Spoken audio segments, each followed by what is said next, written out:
कभी सोचा है कि बाजार में ज्यादातर ट्रेडर्स पैसा क्यों गंवाते हैं? अक्सर इसलिए नहीं कि वो गलत दिशा में होते हैं, बल्कि इसलिए कि उन्हें ट्रेंड की असली ताकत का अंदाजा ही नहीं होता। आज हम एक ऐसे जबरदस्त टूल के बारे में बात करने वाले हैं जो बिल्कुल साफ साफ बताता है कि ट्रेंड में दम है या नहीं। इसका नाम है ADX इंडिकेटर और यकीन मानिए ये ट्रेडिंग का नजरिया हमेशा के लिए बदल सकता है। तो आज हम क्या क्या देखने वाले हैं? सबसे पहले हम उस जाल को समझेंगे जिसमें 90% ट्रेडर्स फंस जाते हैं। फिर ADX को एक ट्रेंड के स्पीडोमीटर की तरह देखेंगे। इसके बाद इसके लेवल्स को डिकोड करेंगे, एक पूरा एक्शन प्लान बनाएंगे और आखिर में वो टूल्स और माइंडसेट जानेंगे जो इसे मास्टर करने के लिए जरूरी हैं। तो चलिए शुरू करते हैं उस सबसे बड़ी मुश्किल से जिसका सामना लगभग हर ट्रेडर करता है, एक ऐसा ट्रेंड ढूंढना जो वाकई मुनाफा दे सके।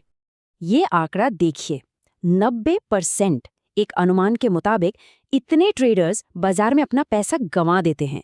ये कोई छोटा मोटा नंबर नहीं है, ये दिखाता है कि प्रॉब्लम कितनी बड़ी और असली है। तो सवाल ये उठता है कि ऐसा होता क्यों है? क्यों ट्रेडर्स बार बार ऐसे मार्केट में फंस जाते हैं जहां कोई हलचल ही नहीं होती, जो बस एक दायरे में घूमता रहता है और आखिर में सिर्फ नुकसान ही हाथ लगता है? देखिए, सबसे बड़ी वजह है साइडवेज मार्केट, मतलब एक ऐसा बाजार जिसमें कोई साफ दिशा ही नहीं है। अब ट्रेडर्स अपनी ट्रेंड फॉलो करने वाली स्ट्रैटेजी लगाते हैं, पर जब ट्रेंड ही नहीं है तो वो स्ट्रैटेजी बार बार फेल होती है और लगातार नुकसान होता है। तो फिर इसका हल क्या है?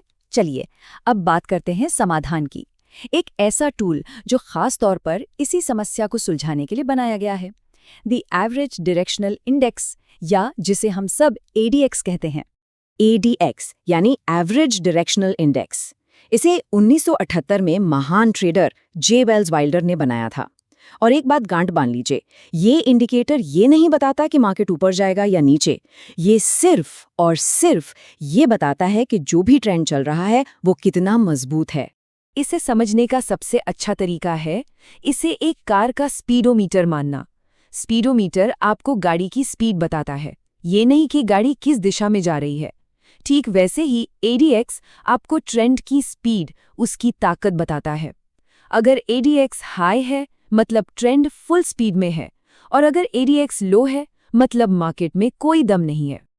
अच्छा, तो ये काम कैसे करता है? आइए अब इसके अलग अलग हिस्सों को और उस एक खास नंबर को समझते हैं जिस पर हमेशा नजर रखनी होती है। देखिए, ADX चार्ट पर 3 लाइनें होती हैं। जो मेन ADX लाइन है वो आमतौर पर सफेद या पीली होती है और ट्रेंड की ओवरऑल ताकत दिखाती है। फिर आती है हरी लाइन जिसे प्लस DI कहते हैं, ये खरीदारों यानी बुल्स की ताकत बताती है। और लाल लाइन जिसे माइनस DI कहते हैं, वो विक्रेताओं यानी बेयर्स की ताकत दिखाती है। सीधा हिसाब है, हरी ऊपर तो बुल्स कंट्रोल में, लाल ऊपर तो बेयर्स कंट्रोल में। ADX की रीडिंग 0 से 100 तक होती है। अब इन लेवल्स को ध्यान से देखिए। 0 से 20 का मतलब है कोई ट्रेंड नहीं है, ये ट्रेडर्स के लिए डेथ जोन है, इससे दूर रहना है। 20 से 25 के बीच मतलब ट्रेंड जाग रहा है, तैयारी कर लो। 25 से 50 ये है असली प्रॉफिट जोन, यहाँ एक मजबूत ट्रेंड होता है। और 50 के ऊपर मतलब ट्रेंड बहुत ही ज्यादा मजबूत है, पर अब वो थक भी सकता है, तो थोड़ी सावधानी जरूरी है। तो इन सब में से एक नंबर है जो सबसे ज्यादा जरूरी है, और वो है 25। इसे मैजिक नंबर समझिए। जब ADX इस लेवल को पार कर जाए तो ये एक ग्रीन सिग्नल है कि मार्केट में एक मजबूत ट्रेड करने लायक ट्रेंड आ चुका है। ठीक है, थ्योरी काफी हो गई। अब असल मुद्दे पर आते हैं। ADX का इस्तेमाल करके किसी ट्रेड में कब घुसना है और कब निकलना है, इसका एक स्टेप बाय स्टेप प्लान देखते हैं। एक बाय ट्रेड लेने के लिए ये 3 शर्तें पूरी होनी चाहिए। स्टेप 1, हरी प्लस DI लाइन लाल माइनस DI लाइन को नीचे से काटकर ऊपर निकल जाए। स्टेप 2, उसी समय ADX की वैल्यू 25 से ज्यादा हो। और स्टेप 3, एक मजबूत हरी कैंडल यानी एक बुलिश कैंडल के साथ इस सिग्नल को कंफर्म करे। और सेल ट्रेड के लिए नियम ठीक इसके उल्टे हैं। स्टेप 1, लाल माइनस DI लाइन हरी प्लस DI लाइन को काटकर ऊपर चली जाए। स्टेप 2, ADX की वैल्यू यहाँ भी 25 से ज्यादा होनी चाहिए, जो एक मजबूत डाउन ट्रेंड दिखाता है। और स्टेप 3, एक मजबूत लाल यानी बेयरिश कैंडल से इस सिग्नल की पुष्टि करें। हाँ, और रिस्क मैनेजमेंट तो सबसे जरूरी है। अगर बाय ट्रेड लिया है तो स्टॉप लॉस हाल के सबसे निचले पॉइंट यानी स्विंग लो के ठीक नीचे लगाएं। सेल ट्रेड में स्टॉप लॉस सबसे ऊंचे पॉइंट यानी स्विंग हाई के ठीक ऊपर। और ट्रेड से निकलना कब है? जब ADX 50 के ऊपर से नीचे मुड़ने लगे या जब DI लाइनें दोबारा एक दूसरे को क्रॉस कर दें, क्योंकि ये ट्रेंड के बदलने का संकेत होता है। चलिए अब इस बातचीत को एक कदम और आगे ले जाते हैं। सिर्फ बेसिक्स नहीं, अब प्रोफेशनल लेवल की तकनीक और सही माइंडसेट पर बात करते हैं। तो क्या सिर्फ ADX काफी है?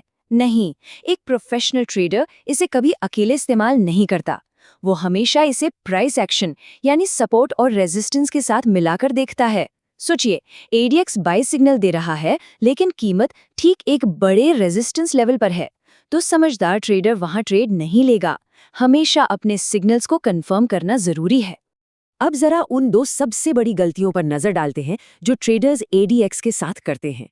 पहली, ये मान लेना कि अगर ADX ऊपर जा रहा है तो कीमत भी ऊपर जा रही होगी। नहीं, याद रखिए, ADX सिर्फ ताकत बताता है, दिशा नहीं।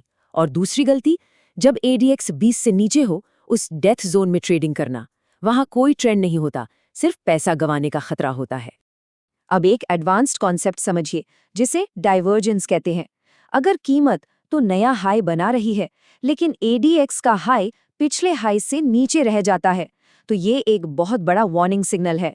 इसका मतलब है कि ट्रेंड अब कमजोर पड़ रहा है, बड़े खिलाड़ी शायद निकल रहे हैं और ये बाहर निकलने का एक अच्छा संकेत हो सकता है।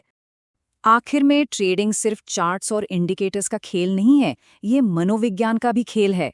और ADX एक बहुत ही कीमती सबक सिखाता है, और वो है धैर्य। जब ADX 20 से नीचे हो तो एक प्रोफेशनल ट्रेडर का काम होता है कुछ नहीं करना, बस इंतजार करना। ये एक शिकारी की तरह है जो सही मौके का इंतजार करता है। गोली तभी चलानी है जब शिकार यानी एक मजबूत ट्रेंड सामने आए, और वो तब होता है जब ADX 25 के पार जाता है। तो आज की इस पूरी बातचीत को हम इसी एक सवाल पर खत्म करते हैं। अब जब ये पावरफुल टूल समझ आ गया है तो इसका इस्तेमाल कैसे किया जाएगा? क्या हर छोटी मोटी हलचल के पीछे भागा जाएगा, या फिर एक प्रोफेशनल की तरह धैर्य के साथ बड़े और शक्तिशाली ट्रेंड्स का इंतजार किया जाएगा? फैसला आपका है।